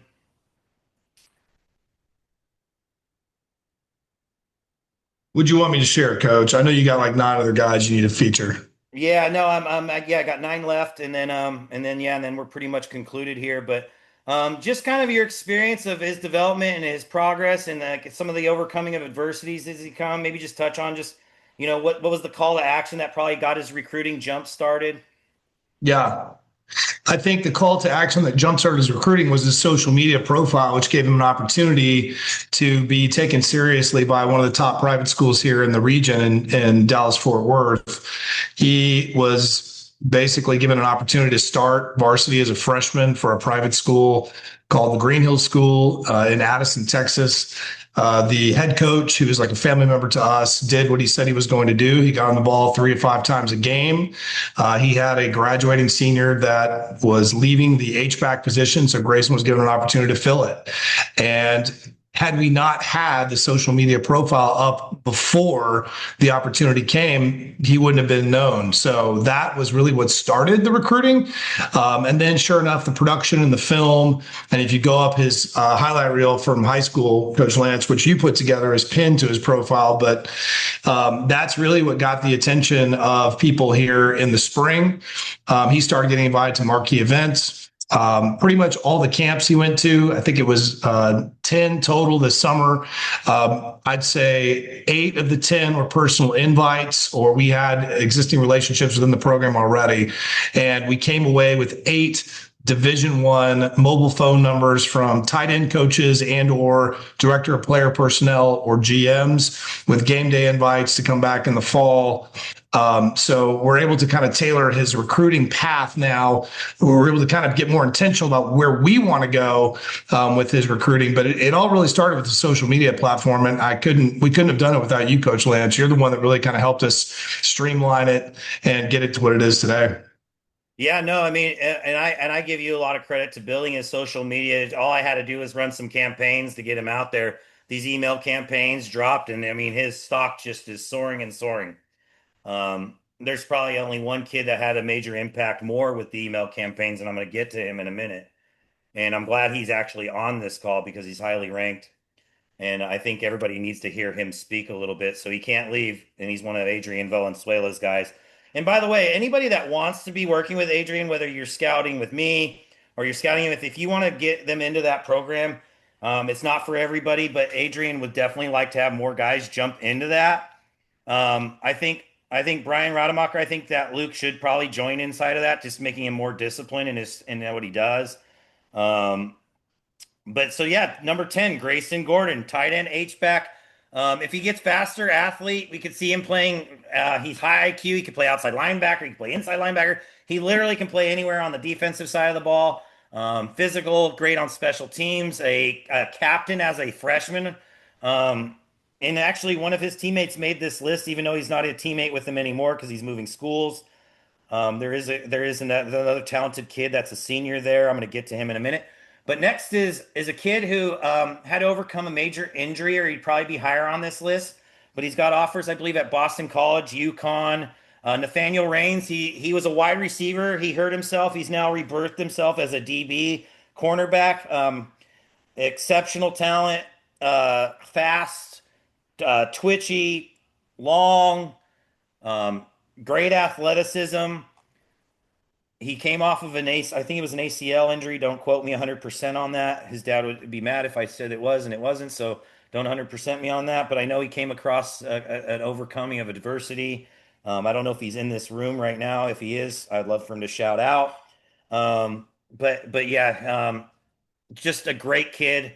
I'd expect him to start getting more P4 offers in the ACC and Big Ten. He's also young. He's a class of 2029. So part of Grayson Gordon's class. The sky's the limit with this kid. He's an athlete. And like I said, long. Like he's exceptionally long. I think he's like 79 inches or something, like his wingspan. Um, a great athlete. Next is Brandon Wright out of Valor High School. Holding lacrosse Division I offers, and Ivy League Cornell is all over him. I've talked to some of the Ivy League schools. This kid can choose to go to any Ivy League school he wants. He would play. He wouldn't be on the light team. Physical, hard nose. I know he was a cornerback in high school. I have him listed more as a DB. I think exceptional as a free safety. This kid is violent. I mean, this kid plays with a motor like you ain't never seen. Um, I think that if you'd have been with me also at a younger age, this kid would be a 5-star or even a 4-star at the very least. But again, he plays at Valor High School. If you guys don't know Valor High School, this is the same school that I think his dad's on here. If his dad's on here, give a shout out. He may be out of the room now. But Brandon Wright. Thank you. Okay. Yeah, Tom, go ahead and give a shout out about a little bit about his experience and how he's had to overcome the amount of recruits that come out of Valor and the most famous recruit to ever come out of Valor. Yeah, thank you. He got a late start, I think. Unfortunately, we didn't get the Lance until earlier this year, but the recruiting cycle for lacrosse is really intense. Took up a whole year. That went well and progressed, and we met with Lance and shifted focus. And the high school he came from is where Christian McCaffrey kind of put us on the map. And we've got a couple kids who are high level 4 stars. One going to Notre Dame, one going to Washington. Our QB has been offered everywhere. He'll be a 4 or 5 star for sure.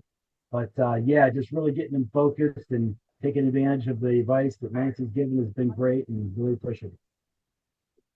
Yeah, thanks, Tom. Yeah, no, I really feel like this kid is highly under recruited, a hidden gem, a relentless motor. There's one play on special teams where runs down and he'll blow up a wedge. He's not scared of nothing.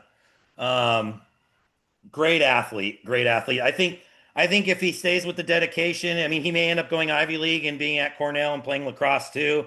If he ends up spiraling himself up to the FBS, maybe even the transfer portal, he may go 4 years at Ivy League, get himself a master's degree at Ivy League, and then go play 1 year at the Power Four. I mean, this kid, I really feel this kid could probably play in the NFL. I really feel that a lot about a lot of these kids actually that are already holding offers. Um, there's a lot of guys that aren't ranked that go to the NFL, but they say a 4 star is maybe a late rounder or a second day guy. A 5 star is a first or second round. But I really feel like this kid has the sky's the limit with him. He's going to get faster. He's already incredibly strong. You guys see he's a great tackler, open field, comes off the blocks exceptionally well. If you're looking for a hardworking corner to kind of replicate, that's a high school kid, this would be it. For any of you guys that are corners that are below this number, this is a guy to watch and to kind of replicate him on the field, and also a great teammate, actually a great teammate. I've looked inside of his huddle, and you can watch, like, one thing about, like, you can see these kids as they go back to the huddle picking up teammates. Just a great kid. Tom, I say exceptional job in raising the young man. Next is a top talented. I have him as actually, he's transferred. He was out of Colorado small school, and then he transferred to Pinecrest Sloan Canyon in Las Vegas, Nevada. He's a pure running back. He doesn't play anything else. He had a lot of twitch his sophomore year. Everyone said he needed to get faster, so he's now running a 10.9 or 10.8 100 meter. He's not running track anymore. He just worked out with them this last year. He's holding an offer at Colorado State. He has some D2 offers. If he goes D2, he'll be an All-American, a top producer, probably even win their award for top running back at the D2. Exceptional speed, exceptional twitch. The critique on this kid was they needed to see him faster, so now he just puts one foot in the dirt and runs past it. And because of that, remember, everybody's recruitment's hard. This kid's recruitment's hard because they now are saying he's stiff, which I think they're absolutely insane because he's so fast that you can't even see how he really wiggles and twitches. So if you guys really want to see how this kid's twitch and wiggle moves, go look at his sophomore film. This is a kid that, with the dedication of his father and family, I do think that he will be a transfer portal guy to the Power Four if he doesn't get to the G5 right away. He may be a 2-time transfer guy. They have a tough schedule this year. He also has a running back that's a 6'2" running back below him who's also a 3-star or 4-star, I believe. So he shares the load. This kid only gets probably about 8 to 10 carries a game, but every time he touches the ball, he's taking it to the house. 1,000-yard rusher. That is Jermaine Wilson Jr. USC report, I think, has had him at 90 at percentile at one point, and then it dropped him down to 86 as they installed more higher level guys. I do think that he's under recruited at this point. He's probably one of our most under recruited athletes. But in Vegas, you get a lot of criticism. It's just part of the nature of the game there. But yeah, be watching for this kid on Saturdays. Nathaniel Yoshi's a famous coach also out there. He's coached by. Next is Ivy League commit, Yale University, Robert Trey Davis. Robert Trey Davis is a high academic scholar. I think he's like a 3.79 unweighted and a 4.5 weighted GPA. Great character, great family. FCS talent all across the board. Big, strong, physical. I wouldn't say he's a guy that runs past you. He's an even leaving guy, but he's not a guy that's just going to pure run past you. But a 50-50 ball is definitely going to be a fight. I feel like he's at the right position to go to Ivy League and committing to Yale. Unfortunately, I think he'll end up probably be playing against Brandon Wright if Brandon Wright ends up going to Cornell. I'm really hoping that Yale jumps on him. I know Yale has interest in Brandon Wright, and I think these guys would be exceptional to press against each other to make each other better. Out of Texas, Greenhill, he's actually went to the same school Grayson went to last year. Very small private school. But yeah, great kid. Robert Trey Davis definitely made an impression on me in person at the Polynesian Combine. He was one of those guys who got that invite only. Next is Chase Gilbert. Chase Gilbert held offers from Florida, Florida State, FIU, Syracuse, all the ACCs all over this guy. Just amazing football player, another high football IQ, outside linebacker, physical bruiser. This is last year's film. He's put on a lot of weight, a lot of strength. He's dominant. And last year he played the entire year and started upping his stock value because he played with a broken arm the whole year. This was a little later in the year, but you guys see this kid is quick triggering, fast, explosive. Um, can go inside blitz, he can go outside blitz, can scrape down the line good. This is the exact type of linebacker we look for. Chase Gilbert, 3.83 GPA. This kid is the sky's limit. He'll be a G5 power four hitter. If he's going to be a guy who could possibly play on Sundays. Kevon Maddox, 40-inch vertical. This is actually an inaccurate 40 time. I actually witnessed it with my own eyes. He ran a 4.43 on the laser. He's 5'7". He's considered undersized. The reason he's so high on this list is I personally know that he's got offers coming from Notre Dame. He's got offers coming from Indiana. He's currently holding offers in the MAC. His first offer was Miami, Ohio. This kid is explosive. He also goes to Lawrence North. If you guys pay attention to recruits at Lawrence North, they have 5 exceptional running backs, wide receivers, running backs, athletes. They have the number 1 wide receiver in the country that he plays behind on one side. And so expect for that guy to get bracketed as a 5-star. That 5-star actually was meeting with Sauce Gardner in this last week. So he's got letters from Purdue here. This kid's also a 10-6 track star. Can't say enough exceptional things about this kid. I think his dad's inside here. His hat count got hacked back in January or February. He had no access to it. Nick, are you in here?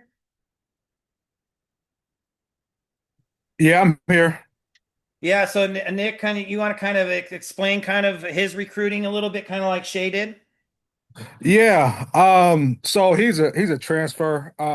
He went to a private high school that a lot of my family went to, and it was a team that prior to, I mean, his freshman year he was slated to start varsity, but he broke his collarbone. But that year they threw for 5,000 yards. The quarterback had, I think he was second or third in the country. So we were really excited once he was a sophomore to maybe have over 1,000 yards, and he was doing well in camps and the season before. So people were coming to see him. But our quarterback his sophomore year broke his ankle the second quarter of the first game, and he played with a third string quarterback the rest of the season, but still had close to 500 yards and did really well at kickoff return.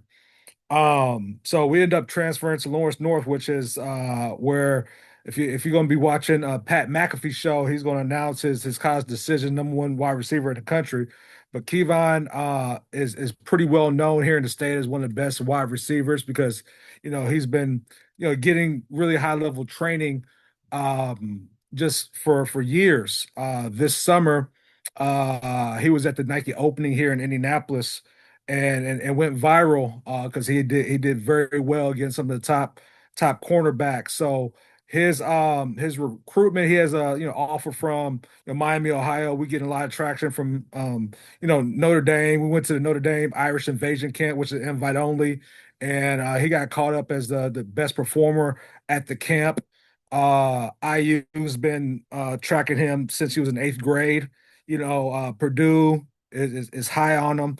Uh, the the thing that's kind of they look at his size. He's 5'7", right? So that's a challenge. But he doesn't lose very many one-on-ones. It's hard staying in front of him.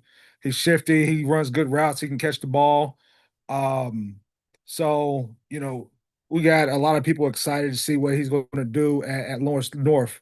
Along at Lawrence North with Monshawn Sales, all the wide receivers have D1 offers. They have a running back that as the number one running back in the state. He might be Mr. Football. The quarterback is probably the most explosive quarterback in the state. So there's going to be a lot of um, coaches or recruiters and coaches at the game, and he's made a name for himself.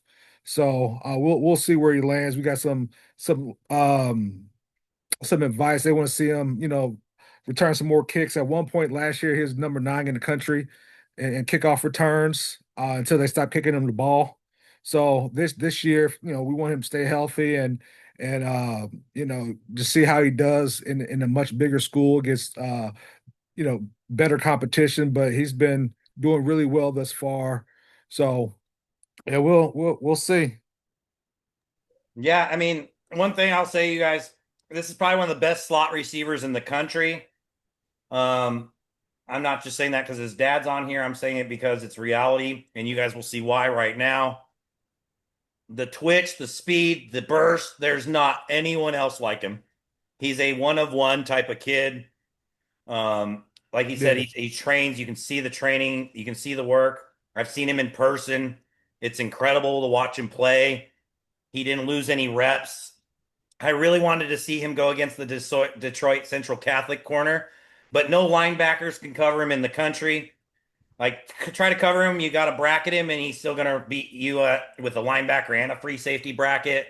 Like I said, Lawrence North, you guys are going to see this kid for a long time to come. Yeah. Just a great talent and humble. This kid is a non-ego. Like most, and I'm gonna say it, receivers. Most of your receivers are egoed out and jerks. This is not that type of kid. This kid you wouldn't even think. He has the character of a lineman, the work ethic of a lineman, the ethics of a lineman. Just exceptional in every way. Right. Um, So a cool fact, he was a world champion Taekwondo. So he's been working out since he was 5 or 6 years old. So I think just lower body explosiveness has helped him and continue to develop. He's a workhorse. He works hard. I mean, he's still a teenager, so you get the teenager attitude sometimes. But no, he's a good kid. Track. He's a 10. He got a 10.8, but he might be a 10.7, 10.6. So I mean, we'll see what happens. There's going to be a lot of eyes on Lawrence North this year. So Yeah, and we did the email campaigns for him and everything like we do with all of our scouts, but then he had his account hacked, and so in February we rebuilt his profile, and Nick bought into the NIL development package, mm, and now we've helped up his following. He gets tons of coaches hitting him in the inbox, and also all those dang Expo recruiter can't scams, of course. yeah, But you're gonna see this kid in a long time, you guys. He's yeah, definitely gonna be prolific. yeah. And that's why he Well, made number 4. yeah, it did help that Nike opening. They did a couple of just YouTube videos on him because he won. He went to the Elite 11s for quarterbacks, and they said if he does really well, we'll invite him to the Nike opening the next day in Indianapolis. And that was an easy offer because I knew he would do well. So that video the next day at Nike opening, well over a couple million views, just based upon his performance, and he was able to stack that with a good Polynesian ball where Greg Biggins wrote about him. Um, he dropped a 4.46 there, but followed it back up here in Indianapolis at Mag Camp with a 4.43 in front of a lot of college coaches. So yeah, we'll see what happens, right? Here's the viral video right here. So AJ Green actually was the one who created it. So we're gonna reboost this right now. But you see the amount of following we get with our superpowers and our impressions that we use. I mean, the impressions are incredible. He's constantly getting thousands of impressions every time he's posted. That's about brand building. So next, kind of took me by surprise. Okay, this one took me by surprise because I didn't think he would soar. Like I saw the talent very early on in this kid. This is Tristan Robinson's brother, Trayvon. Trayvon is top talent. He's holding SEC offers. He's also right in his early stage of his recruiting cycle. So his stock is rising dramatically right now. Do not commit, Trayvon, if you're on this call. Now I think his mom's in here as well. Um, give a shout out if you are. But yes, he's got offers from Auburn. It's stacking up for him. So Mississippi State. So I'd imagine by the time he's a senior, he's going to be committed. He's going to be an early graduate. Definitely a playmaker, huge impact. I didn't know the gem I had in the rough until I seen him in person. Once I seen him in person, his body, his physique, he has that it look. And he's a good kid, nice, super respectful. Yes, sir. No, sir. No, ma'am. Yes, ma'am. Just a great kid. Isn't timid in his talking. He's outspoken. He's driven. He knows what he wants. He works on a watermelon patch for extra workouts. Him and Joey Bird, they're best buddies. Joey Bird will probably eventually be on this list. He may knock someone out who doesn't work very hard because he's working really hard to kind of compete with his buddy in the weight room. But yeah, you're going to see this kid. You're going to see probably every SEC school really watching him this year. I know he's on the board at every Power Four school in the country. Every Power Four school in the country has him in the top 10. So we're looking to see him be that guy, stay healthy this year. That's the key with Trayvon. As long as Trayvon stays healthy, we're talking probably some pretty good size NIL money with him as well. He's probably going to be a guy who hires an agent this time next year, right before he makes his commitment, so he can leverage the biggest dollar amount. So yeah, and I mean, I could spend a long time talking on Trayvon. I'm going to show you guys a quick 30 seconds, and I'm going to go. I know we were supposed to be done at 8 o'clock Pacific time. I know. Thank you guys on the East for staying on so late, especially for you families that have to work in the morning. This kid is a monster. Okay, he is a monster. I found this kid. I knew right away he was the type of guy we're looking for. Um, he's like a bigger, stronger version of our guy we mentioned earlier. Okay. He's kind of like a Case Borges, just freaking fast, triggering, quick, violent, aggressive, and also one of those guys who's a great teammate. So that's number 3, Trayvon.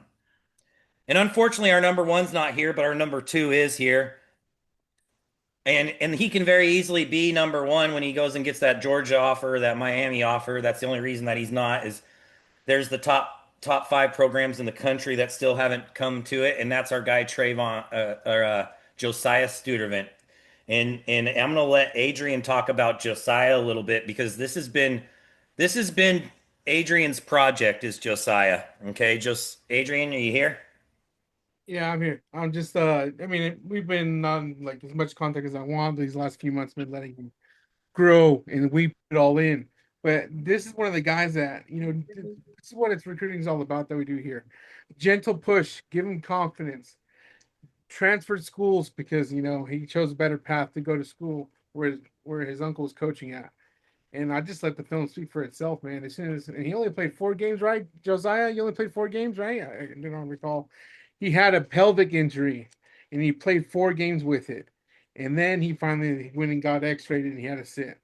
But in these 4 games, imagine if he played a full season, what he would be now with our representation. That's creating those interactions, He played eight. creating the confidence. Hey, Go ahead.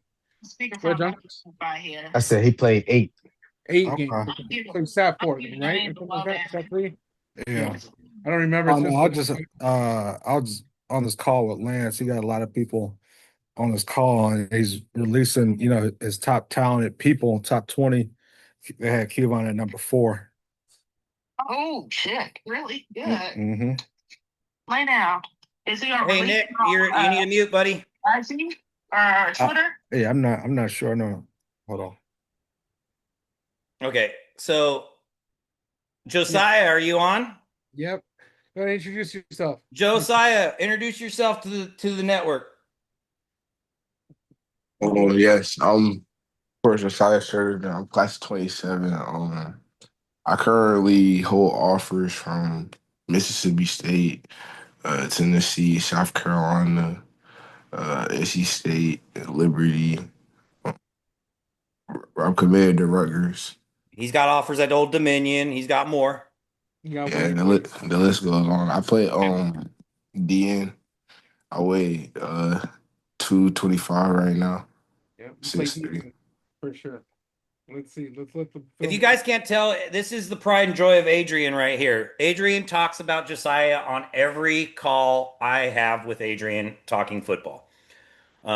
This kid is an exceptional talent, exceptional family. 30 pounds, I'd say, undersized when he signed with us. Is that fair enough to say, Adrian? Yeah, we put And what? he put on all the weight. He did all the right things. He bought into what Coach V said. He showed the discipline. He showed the effort. It translated on the field. I mean, the sky's the limit with him. And the only thing I wish he wouldn't have done is commit to Rutgers, but that's a whole nother subject because I'm an Oregon Ducks fan. But but he got taken to Times Square. The New York Knicks are in the finals. Han Josiah, man, you got caught on that ether is what happened. Yeah, dude. I would have done the same thing. I'm just glad you're going where you want to go. Hey, Big Ten, SEC, high level 3-star. I actually think he'll be a 4-star by the time if they do a re-ranking on him. Just like I said, if he had had a full season of film, but when we found this kid, we knew the potential of Josiah. Josiah's only outdone by one kid because he holds more offers than him at Power Fours, but Josiah definitely was in the argument of top number one guy in our list. Um, Just I just mean, let's went back and forth for 3 hours, dude. I mean, yeah. but it is that's what the only difference. And what's crazy is you were there. You were there until the guy above you picked up Georgia and Miami, and he's younger. So that was the deciding factor behind it. But Josiah, we're super proud of you. We're proud of all of our guys. But dude, you are exactly the type of guy we look for day in day out. A guy that's underrepresented. Now because he committed early, and then after he committed, he got all these other SEC offers. He's probably going to end up with more offers. Um, Rutgers has some strict rules in his recruitment because he committed, but now he's got an actual agent, not just us as a consultant or a mentor or an advocate for him. So he's in good hands now to where he can leverage some big money and rev share, or else he's going to do what a lot of guys are doing. This is when the bidding war really starts, and you got to be really smart at that point when you're at this highest stock value because they're going to try to leverage the negotiation once you do commit. And like Honor Falave, he committed to USC, and that's when the real bidding war started.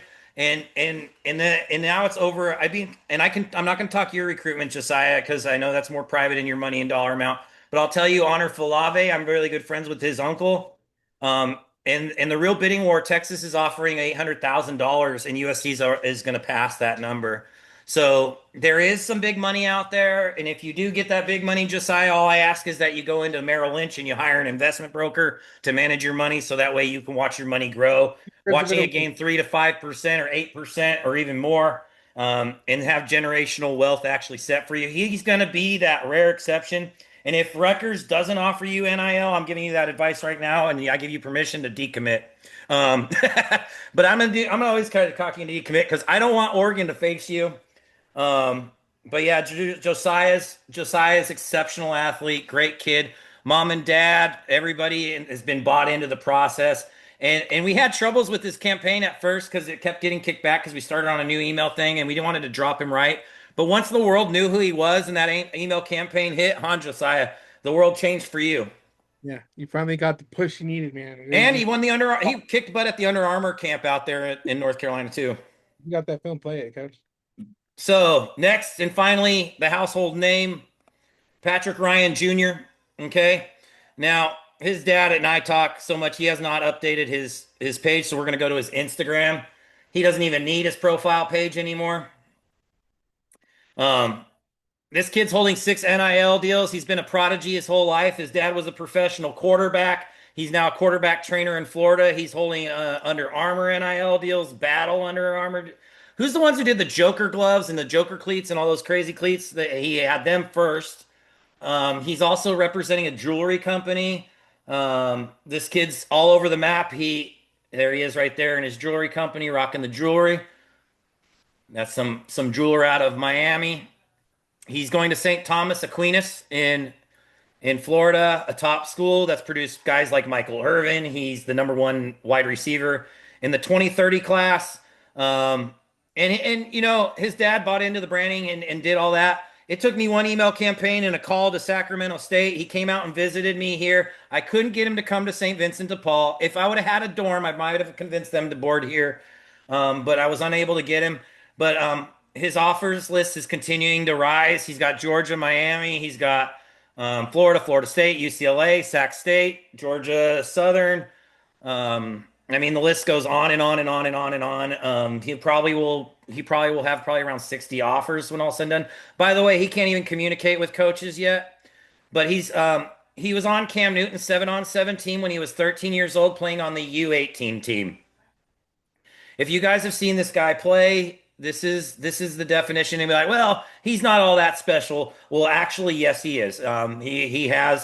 He has some amazing things going on for him. He's a 4-5 kid already, and he's not even four. I think he just turned 14. Um, this kid will probably be a 4-3 type of kid by the time he's a junior. His dad took him out of diapers and put him right on top of ladder drill while holding the pinky. He told me he started to learn how to walk while running through ladder drills. This kid is the it. He is the man. There's not one kid in the country, probably even close, besides maybe those Lawrence North kids that are a little bit older than him. There are some talented kids at St. Thomas Aquinas, but I expect probably by week 3 he'll be a full-time starter, not a rotational guy. And by the way, that's top talent in Florida that he's going against at this camp. So just to get to know, he has no high school film yet. So anyone who says, "Oh, you can only have varsity film to get recruited," I've proved that wrong time and time again. With Grayson Gordon, we got him attention early on with 8th grade film, and now you know him. He's been with us for 2 years, a little more than 2 years now. And yeah, you'll see. Just take a look. Follow him on. He's not got a huge X following. He has a huge Instagram following. Kirby Smart came to St. Thomas to offer him specifically and offered no one else that day. So yeah, pretty special, talented kid. And that's pretty much it, you guys. That's everyone that is on that list. Now, if I didn't put you on that list, that doesn't mean that you didn't belong on the mentions list. If you felt like you should be on that list, get with your scout. Say, why didn't I get on that list? Why wasn't I honorably mentioned? Now, don't be offended. Don't act like it. But let's go to work and find out what you need to do to improve to be on that list.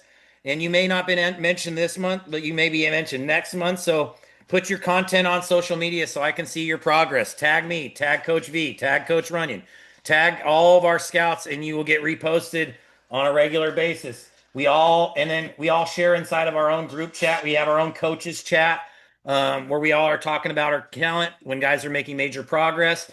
We'll be sharing this with the rivals guys. They're getting a full list of the mentions. They're getting a full list of our top 20. So we can try to up your guys' star ranking if you're currently starred. If not, we're going to get you guys on the radar and come camp season, winter and spring next year. If you're an underclassman, be ready to ball out, and we're going to have a great camp plan for you. Everybody that's been mentioned in this list, anyone that's mentioned inside of the mentions, get with me or any of our scouts, and we're going to get you that Polynesian Combine invite to give you a chance to play on the NFL Network for the Polynesian Bowl game in Hawaii. Xander performed there last year as well. That was kind of where he's getting his feet wet now next year he's probably going to go and be an MVP. So we're expecting big things from the guys I mentioned here. And that's pretty much all for me, guys. I know we went a little bit over. I appreciate you guys taking the time and being with us. If anybody has any questions, now would be the time. If not, we're going to conclude the meeting.